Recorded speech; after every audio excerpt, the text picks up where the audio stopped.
오늘은 복과 고난, 고난과 복의 양면성 마지막 시간입니다. 하나님께서 그분의 사람들에게 내려주신 은혜와 또 복을 누리고 있는 상태에서 우리는 더욱 감사하고 더 기뻐하며 겸손한 상태를 유지하면서 지체들과 이웃을 돌아보는 그런 복된 생활을 해야 합니다. 또한 우리가 비록 고난 가운데 있을지라도, 우리가 어려움 속에 있을지라도, 고통 중에 있을지라도 하나님께서 끝까지 지켜주시고 함께 계신다는, 함께 하신다는 그 신실한 약속이 바로 복이다 하는 사실을 기억하며 우리는 소망 가운데 그렇게 하루하루 살아가야 합니다. 그러므로 사랑하는 여러분, 우리는 복과 고난, 고난과 복에는 양면성이 있음을 분명히 깨닫게 됩니다. 넓게는 온 인류를 위해서, 아주 좁게는 하나님께 선택하신 특정한 사람들을 위해서 기꺼이 그분 자신을 내어주신 예수님은 베드로와 또 제자들에게 이렇게 말씀하셨습니다. 무슨 말씀입니까? 자기 십자가를 지고 나를 따르라.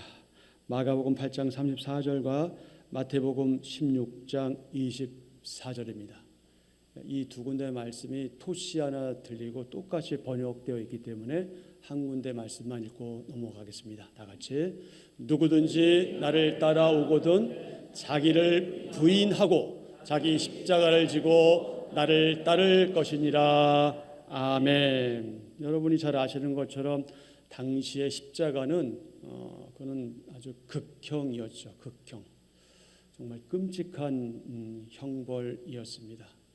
상상할 수도 없는 그런 고통으로 죽어가는 끔찍한 처형 도구였죠. 끔찍하게 죽어가는 것도 문제지만 정신적인 부분에서 보면은 우리는 보통 예수님의 성화를 볼 때 이 하체가 가려져 있는 것을 보잖아요. 그러나 십자가 형태는 나체로 그렇게 죽는 겁니다. 그러니 그 고통과 그 수치는 이루 말할 수 없는 것이죠. 더군다나 이 십자가는 죄인들이 당하는 그 심판의 형틀인데, 무죄하신 주님, 아무 죄도 없으신 주님께서 그 십자가를 지셨습니다. 너무나 안타까운 일이죠. 당시에 특히 흉악한 범죄를 저지른 죄수가 짊어지거나 결국 매달려 죽는 그 십자가 형틀은 이 대중들에게 어떤 의미와 어떤 상징이 있느냐?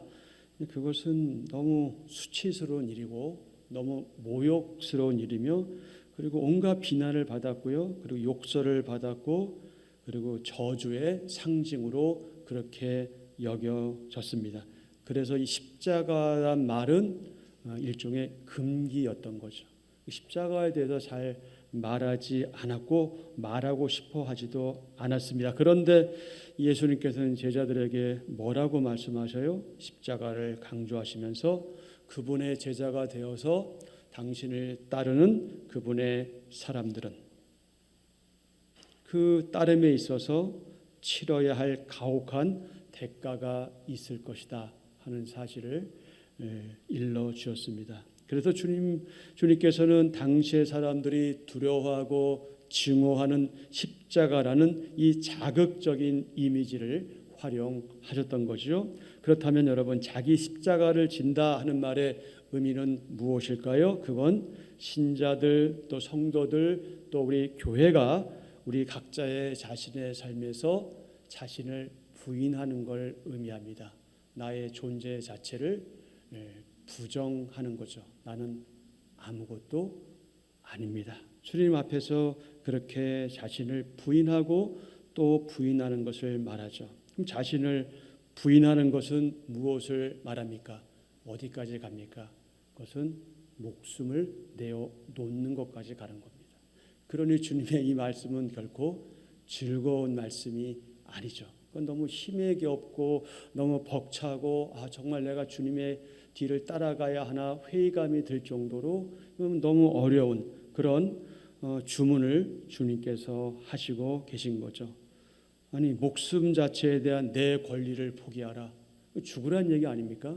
결국 자기를 부인하라는 말은 뭐예요? 죽어라는 말이에요. 누구를 위해서? 복음을 위해서, 주님을 위해서. 어떤 주님을 위해서? 너를 위해서 죽으신 그분을 위해서 네가 죽어라. 거기까지 가는 거거든요. 그게 자기 십자가입니다. 그게 우리 각자에게 주어진 십자가입니다. 그런데 우리는 오늘날 그 십자가 지기를 원하지 않죠. 우리가 교회 생활하면서 우리가 나름대로 교회 생활을 통해서 얻어지는 유익이라고 할까요? 어떤 그런 플러스 알파는 우리가 받기를 원하지만 사실 십자가를 지는 것에 대해서는 때로는 회의적이고 또 때로는 지고 싶어하지 않고 그 십자가를 부정하죠. 자기를 부인하는 것이 아니라 십자가를 부정하죠. 그러므로 자기를 부인하고 자기 십자가를 지고 주님을 따르라 하는 이 말씀은 주님과 그분의 왕국을 자신의 삶의 우선순위로 선택하고 결단한 하나님의 사람들에게 있어서는 참고 견뎌야 할 고난과 고통이 있음을 의미합니다. 그렇습니다. 결국 주님을 따르는 모든 하나님의 사람들, 그러니까 우리보다 먼저 와서 살다가 주님을 따르고 자기를 부인하고 자기 십자가를 지고 따랐던 그 신앙의 선배들, 그리고 오늘 저와 여러분은 각자의 십자가를 지되 심지어 내가 주님을 위해서 목숨을 버려야 할 때가 올 수 있구나 하는 것을 염두에 두어야 합니다. 그때가 언젠지 아무도 알 수 없고, 그리고 우리의 개인적인 욕심은 할 수만 있으면 그런 목숨을 걸 만한 일들이 일어나지 않기를 바라죠. 그것은 인지상정입니다.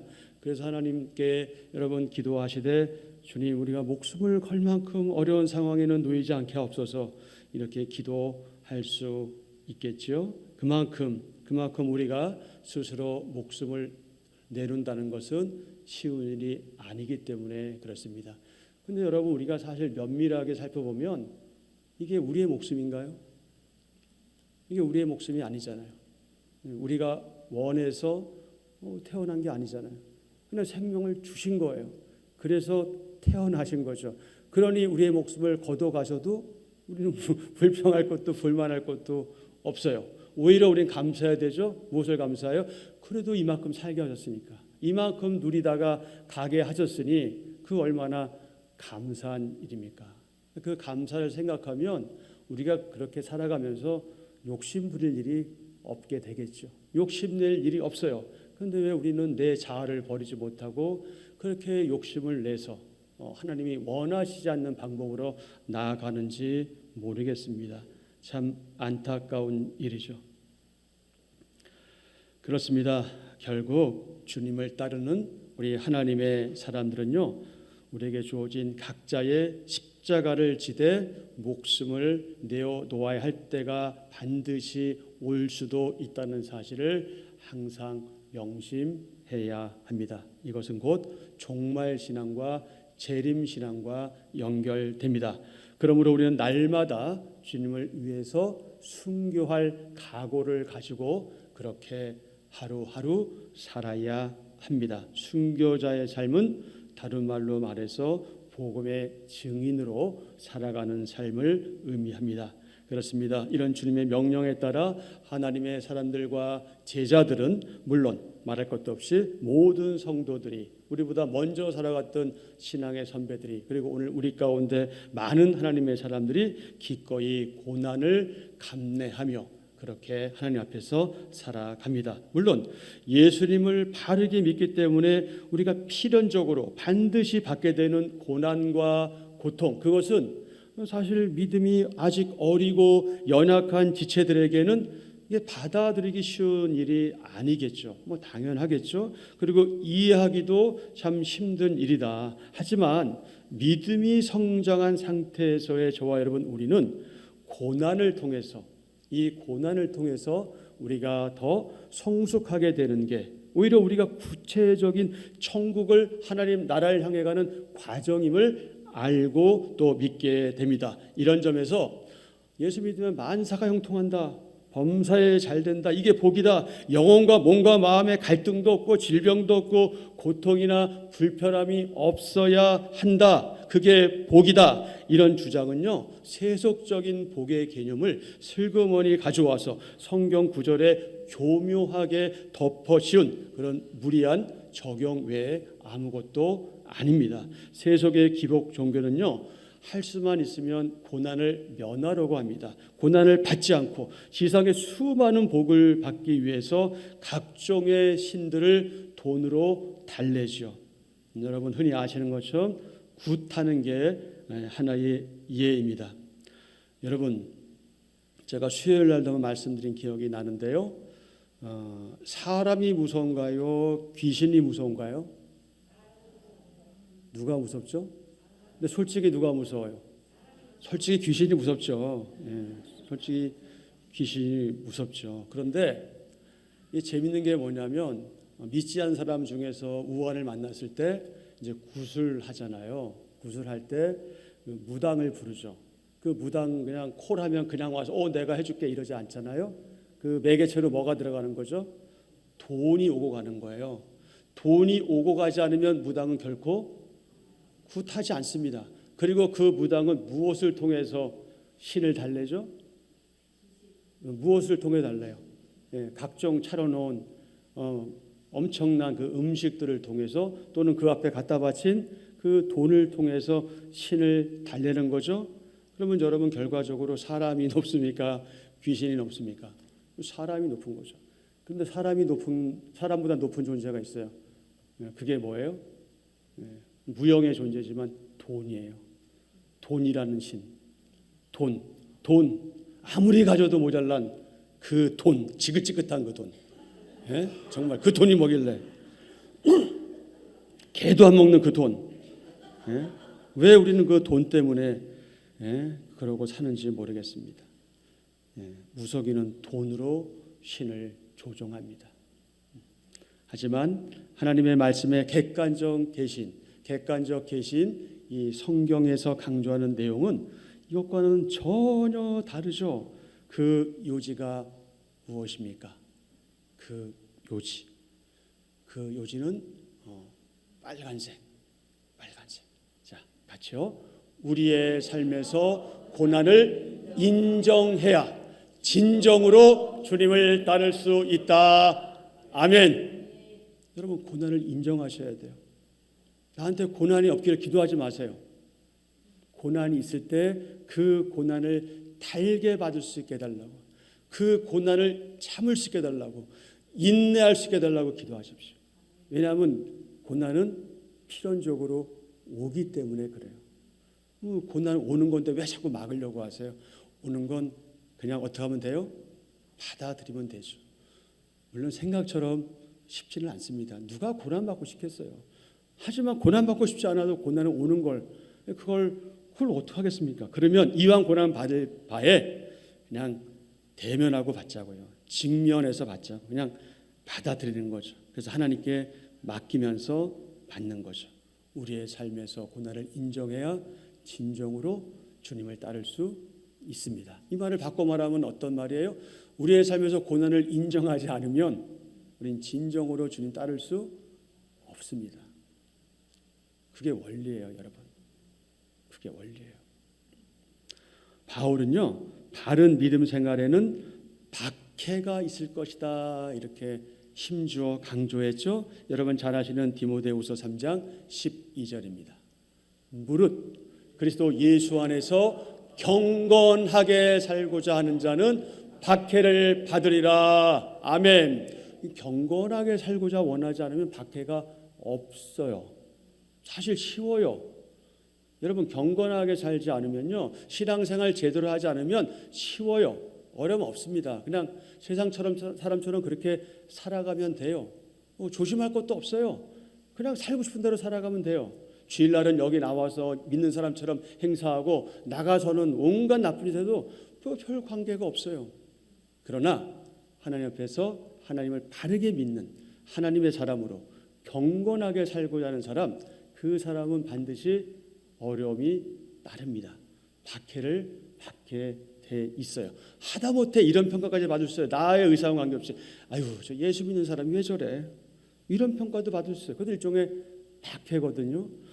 저는 얼마 전에 제가 그 우리 서인복 집사님 차를 좀 빼드리려고 빼는데 집사님 저보다 체구가 적으니까 이렇게 좁잖아요. 근데 제가 좀 이렇게 넓혀서 하면 되는데 제가 얼마나 집사님 배려하는지 그냥 그 상태에서 이 상태에서 이제 백을 하는데 어떤 사람이 이제 지나가는 거였어요. 그래서 제가 섰죠. 서서 창문 열고 죄송합니다 그랬더니 그 사람이 뭐라는지 아세요?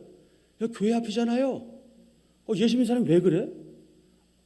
아니 그 교회 앞이랑 무슨 관계야? 아니 일상적으로 우리 지나다가 실수할 수 있고 잘못하면 잘못했습니다 죄송합니다 그럴 수 있는 거 아니에요?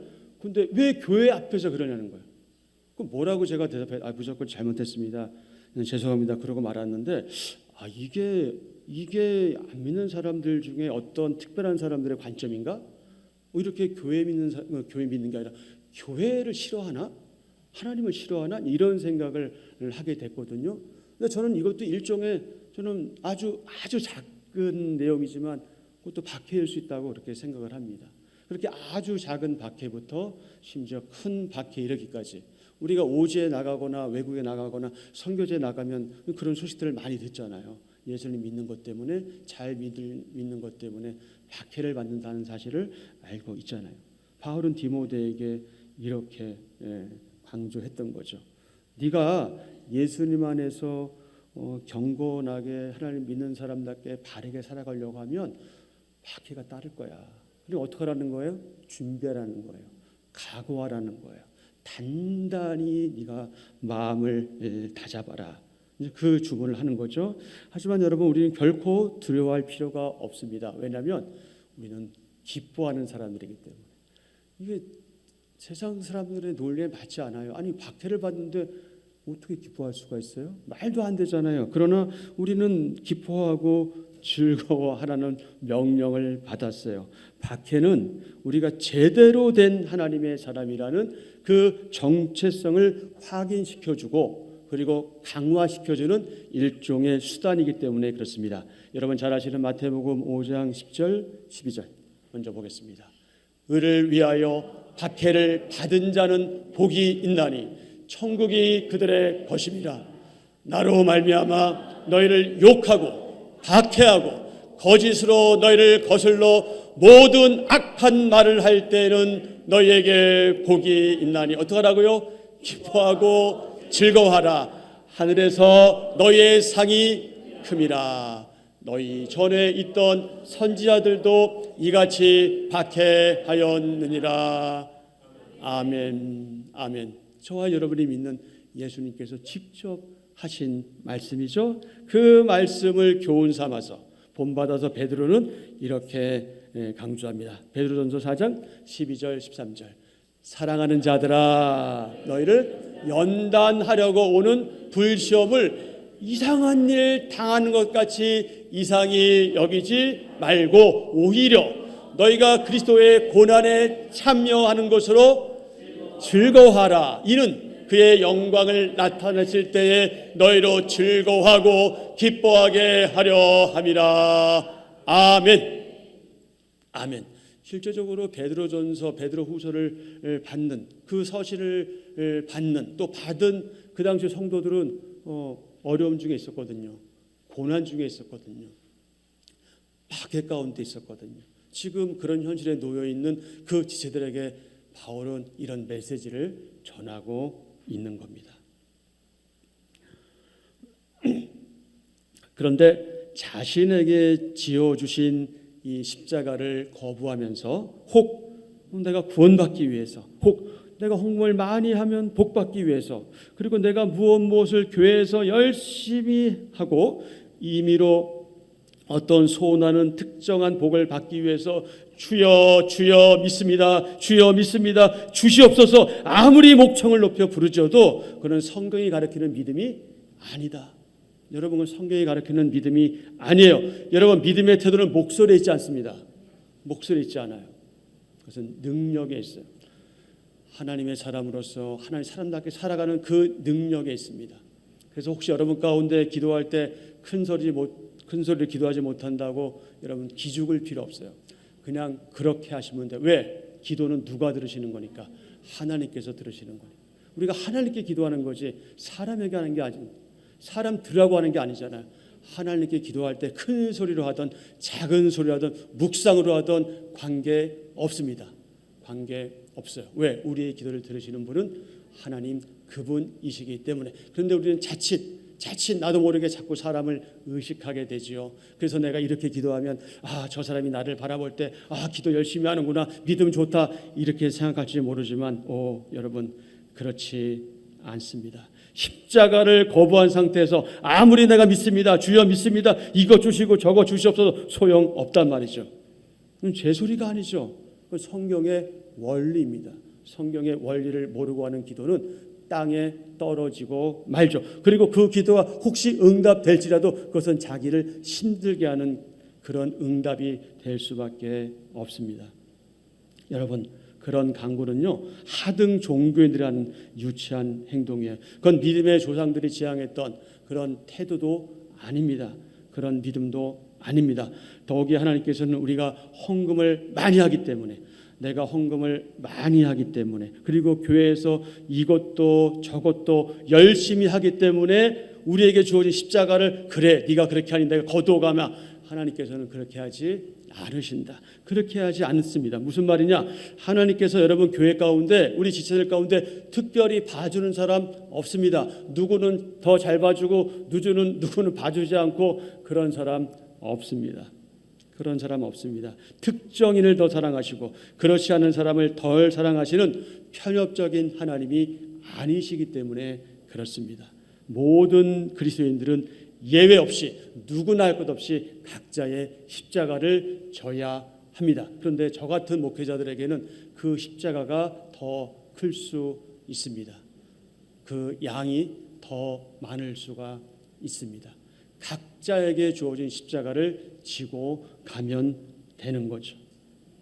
물론 하나님은 그분의 자녀들인 우리 모두를 위로하시고 우리를 도와주시며 우리를 잘 대주십니다. 우리를 후대해 주시죠. 그래서 은혜인 거죠. 시편 저자는 이렇게 고백하기도 했습니다. 시편 13편 6절, 내가 여호와를 찬송하리니 이는 주께서 내게 은덕을 베푸심이로다. 아멘. 은덕을 그냥 문자적으로 우리가 해석하더라도 은혜와 덕, 은혜와 유익, 이런 좋은 것들을 베푸신단 말이죠. 그러니까 내게 은덕을 베푸시기 때문에 난 뭐 하겠다는 거예요? 나는 여호와를 찬송하겠다는 거예요. 내가 찬송할 이유가 바로 거기에 있단 말이에요. 하나님은 나를 격려하시고 위로하시고 힘을 주시고 나를 후대하시기 때문에 나는 그분을 찬양할 수밖에 없다. 이런 고백이 가능해지는 거죠. 하지만 하나님께서 우리가 그 무사태평한 그런 상태에서 우리를 돕고 우리를 위로하시고 우리를 선대하시는 것은 아니다. 고린도후서 1장 4절입니다. 고린도후서 1장 4절, 그리고 시편 4편 1절입니다. 먼저 고린도후서 1장 4절, 우리의 모든 환난 중에서 우리를 위로하사 우리로 하여금 하나님께 받는 위로로서 모든 환난 중에 있는 자들을 능히 위로하게 하시는 이시로다. 아멘. 우리의 모든 환난 중에서, 우리가 고난을 받을 때, 고통을 받을 때, 정말 사방이 꽉 막혔을 때, 정말 아무것도 할 수 없을 때, 나의 무능함을 처절히 깨달을 때 하나님은 나를 위로하신다. 시편 4편 1절입니다. 곤란 중에 나를 너그럽게 하셨사오니, 어려움 중에 나를 자유롭게 하셨사오니. 아멘. 이런 고백들을 할 수 있는 겁니다. 그런데 이 말은 하나님께서 우리가 당하고 있는 어려움 자체를 아예 없애주신다, 그런 의미가 아닙니다. 사랑하는 지체 여러분, 환난이나 고난 자체가 그게 뭐가 즐겁겠습니까? 그게 뭐가 좋겠습니까? 그건 좋은 것은 아니겠죠. 아니, 정신이 이상한 상태가 아니고서야 어떻게 나는 핍박받고 환난받고 고난 속에 거하겠다, 이런 사람이 어디 있겠습니까? 누가 고난받는 걸 좋아하겠습니까? 그래서 우리는 억지로 또 일부러 환난이나 고난을 자청해서 받을 이유는 없습니다. 그럴 필요는 없습니다. 특히 우리의 잘못된 행실 때문에, 나의 잘못된 생각 때문에, 나의 잘못된 태도 때문에, 나의 잘못된 그 무엇 때문에 고난을 받아서는 안 된다 하는 것이 하나님 말씀의 중요한 교훈이기도 합니다. 베드로전서 4장 15절입니다. 너희 중에 누구든지 살인이나 도둑질이나 악행이나 남을 간섭하는 자로 고난을 받지 말려니와, 악행이나 남의 일을 간섭하는 자로 고난을 받지 말려니와. 고난 받을 수 있는데 이런 걸로 고난 받지 마라. 그리고 여러분, 이걸로 고난 받는 거를 나는 주님을 위해서 고난 받는다 이렇게 얘기하는 것은 이건 있을 수 없는 일이죠. 아니, 하나님이 살인하게 하셨어요? 하나님이 도둑질하게 하십니까? 그렇지 않잖아요. 악행을 저지르게 하지 않으시잖아요. 지가 해놓고 자기가 해놓고 마치 하나님이 그런 것처럼 하는, 얼마나 어리석은 일이에요. 그런 것들로 어려움 당하는 걸 난 주님 잘 믿는 것 때문에 고난받아요, 핍박받아요. 이거 얼마나 웃긴 일입니까? 웃지 못할 일이죠. 그런데 이런 어리석음이 우리 가운데 있다는 거죠. 하나님께서 저와 여러분 각자에게 지어주시는 십자가가 있습니다. 우리는 반드시 그것을 지고 가야 하지요. 십자가는 우리를 향한, 또 우리를 위한 하나님의 분명한 뜻이 담겨져 있기 때문입니다. 바로 이 십자가의 의미와 고난과 고통 그리고 환난의 의미를 우리가 바르게 깨닫고 이해하고 알게 될 때, 그때 비로소 우리는 참된 복이 무엇인지를 깨닫게 된다. 이런 단계가 없으면요, 그 복이 복인지를 몰라요. 복에 겨워 살면서도 복인지를 모르고 계속 복 더 하는 거죠. 이런 어리석음이 어쩌면 저에게 있는지 모르겠습니다. 여러분은 어떤지 모르겠어요. 근데 저에게는 있는 것 같아요. 아직도 그거를 못 버리고, 참 저 스스로가 안타까운 하고 있는 일 가운데 하나인데요. 그런 것 같습니다. 고난이 없이 다가오는 복은 어쩌면 복이 아닐 수도 있어요. 복에 겨워서 너무 가진 게 많아서, 과거의 삶을 생각하면, 과거에 자기가 어떻게 살아왔는지를 생각하면 지금 너무너무 감사한 은혜인데 그걸 잊은 거죠. 그걸 잊고 살아가는 거죠. 그런 어리석음이 여러분에게도 없지 않아 있을 거라고 생각합니다. 없는 분이 어디 있겠어요? 사실 다 있죠. 그러니 여러분, 우리가 하나님 앞에 나아갈 태도는요, 감사밖에 없어요. 감사와 자족밖에 없습니다. 감사와 자족이 될 때 비로소 하늘문이 열립니다. 여러분, 그것이 안 되면 하나님은 하늘문을 안 열어주는 것 같아요. 물론 각자 개인마다 경험이 다를 수 있지만 저는 그랬습니다. 저는 그것을 하나님께서 깨닫게 하셨을 때, 정말 제가 미련해서 깨닫지 못했지만 그런 물리적인 어려움을 통해서 저로 하여금 감사와 자족을 깨닫게 하셨어요. 그 이후로 하나님 나라가 더 제 가운데 가까이 왔고요. 어려움을 어려움으로 인정하지 않게 되었습니다. 어려움 뭐 어땠어? 그게 아무것도 아닌 상태에 가게 되더라고요. 여전히 부족하긴 하지만 바로 그것이라고 저는 봅니다. 제 경험상이지만 신앙의 선배들도 항상 그래왔던 것 같아요. 하나님께서 과거에 그리고 현재에 나를 어떻게 다뤄오셨는지, 그리고 앞으로 어떻게 다뤄가실지, 적어도 내가 했던 말, 내가 그렇게 하자고 했던 말을 지켜내려고 할 때, 그럴 때 사람들은 그들 귀에 설득력이 있고 더 존경심을 가지게 되겠죠. 여러분, 제가 여기서 이렇게 합시다 저렇게 합시다 제가 나가서 그렇게 하자는 때 여러분 저를 바라보고 우리 목사님 존경할 만한 분이야 이렇게 하실 분은 아무도 없을 거라고 생각합니다. 모든 걸 하나님께 내어 맡기고 그저 하나님의 인도하심을 따라갈 때 자연스럽게 저 양 목사 저 사람 깐깐하게 보이는데 저 사람 그래도 자기가 한 말을 지키려고 하네 라고 할 때 여러분이 적어도 저를 신뢰하고 제가 드리는 이런 설교나 또 어떤 말씀들에 대해서 잘 받아들이게 되지 않겠습니까?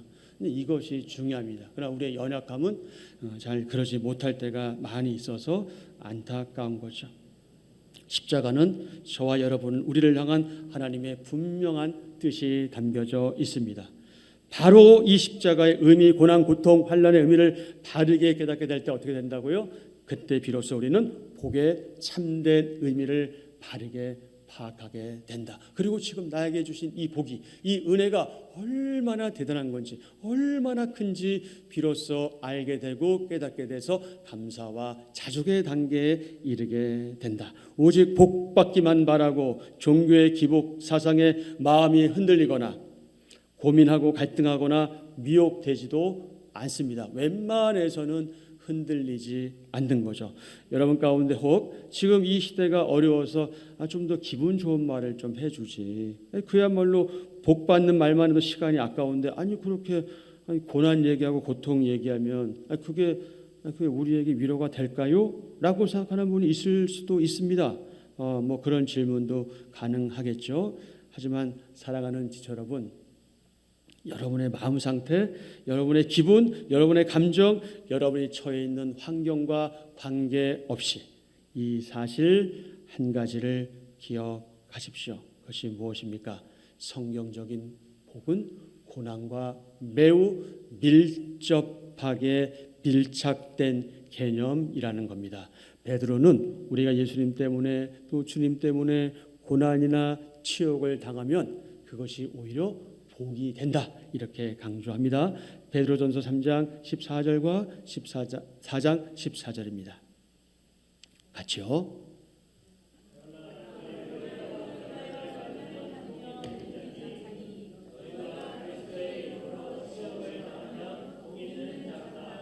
영광의 영, 곧 하나님의 영이 너희 위에 계심이라. 아멘. 아멘. 의를 위하여 고난을 받으면 복 있는 자다. 의를 위하여 고난 받으면 복 있는 자고요. 그리스도의 이름으로 치욕을 당하면 복 있는 자다. 세상이 말하는 복과는 너무 다른 개념이죠.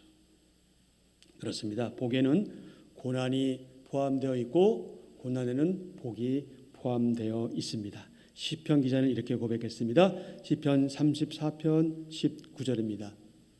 의인은 고난이 많으나 여호와께서 그의 모든 고난에서 건지시는도다. 아멘. 의인은 고난이 많다. 그런데 여호와께서는 모든 고난에서 건져주신다. 아멘. 고린도후서 1장 5절. 그리스도의 고난이 우리에게 넘친 것 같이 우리가 받는 위로도 그리스도로 말미암아 넘치는도다. 아멘. 하나님의 넉넉한 복 못지않게 고난도 함께 받는 것이 하나님의 사람 참된 그리스도인의 공통된 체험입니다. 따라서 저와 여러분에게 고난이 없다면, 아무 일도 일어나지 않는다면 그런 분들은 자신의 영적 정체성에 대해서, 정말 나는 누구인가에 대해서 정말 깊이 생각하고 고민해 보아야 할 겁니다. 왜냐하면 히브리서 12장 8절에 기록된 내용과 같이 징계와 고난은 다 받는 것인데 믿는 사람에게 그 징계와 고난이 없으면 그는 사생자요 친아들이 아니기 때문에 그렇습니다. 하나님으로부터 오는 징계, 하나님을 바르게 믿기 때문에 당하는 어려움, 고난과 고통, 시련, 환난, 심지어 물리적인 핍박 등은 우리를 힘들게 하는 것이 아니다. 물론 힘들고 괴로운 건 사실이겠죠. 하지만 오히려 우리의 현 주소를 확인하게 하고 우리의 정체성을 새롭게 하며 우리를 올바로 세워준다. 그래서 우리를 영적으로 성장하게 하고 성숙하게 한다. 그 결과 저와 여러분이 날마다 그리스도의 장성한 분량에 이르기까지 점점 어떻게 가냐? 구별되고 거룩해져 간다. 뭔가 다르단 말이죠. 믿는 사람 다워진다는 거죠. 또한 갈라디아서 5장 22절 23절에 기록된 성령님의 열매를 맺어 가게 됩니다. 여러분, 성령님의 열매가 무엇입니까? 그 열매는 몇 가지? 아니죠. 그 열매는 한 가지. 이런 포도로 비유하면요, 하나의 포도송이 9개의 그 열매가 있는 것 같은 거예요. 그래서 하나의 성령님의 열매는요, 이런 9개로 분류가 될 뿐이죠. 편의상. 자, 첫 번째가 사랑. 항상 여러분 앞에 나오는 것이 사랑, 이게 전제가 돼야 그 다음이 자연스럽게 펼쳐지는 거예요. 사랑, 희락, 다른 말로 기쁨. 자, 그러면 여러분 어떻게 희락, 기쁨 관계 있어요? 어떠세요? 여러분의 얼굴을 보면은 별로 희락이 없는 것 같아 보이지만 여러분의 내면은 기쁨은 넘칠 거라 저는 그렇게 믿고 싶습니다. 자, 사랑, 희락, 그 다음에 화평, 오래 참음, 인내. 저는 개인적으로 오래 참음이, 인내가 신앙의 절정이라고 생각합니다. 정말 하나님 앞에서 오래 참는 것, 기다리는 것, 인내하는 것. 히브리서 11장에 신앙의 선배들이 다 그랬습니다. 메시아가 오실 것을 기다렸지만 당대 오시지 않잖아요. 그러나 계속 어떻게 하는 거예요? 기다리고 또 기다리고 내 때 이루지 않더라도 기다리는, 그게 신앙의 절정이 아닌가 싶습니다. 오래 참음, 인내. 그 다음에 뭐예요? 자비, 친절. 여러분 얼마나 친절하십니까? 여러분 서로에 대해서 얼마나 자비로우세요? 얼마나 친절하세요? 그 다음에 뭐가 있어요? 양선, 선의, 착함. 여러분 착하세요?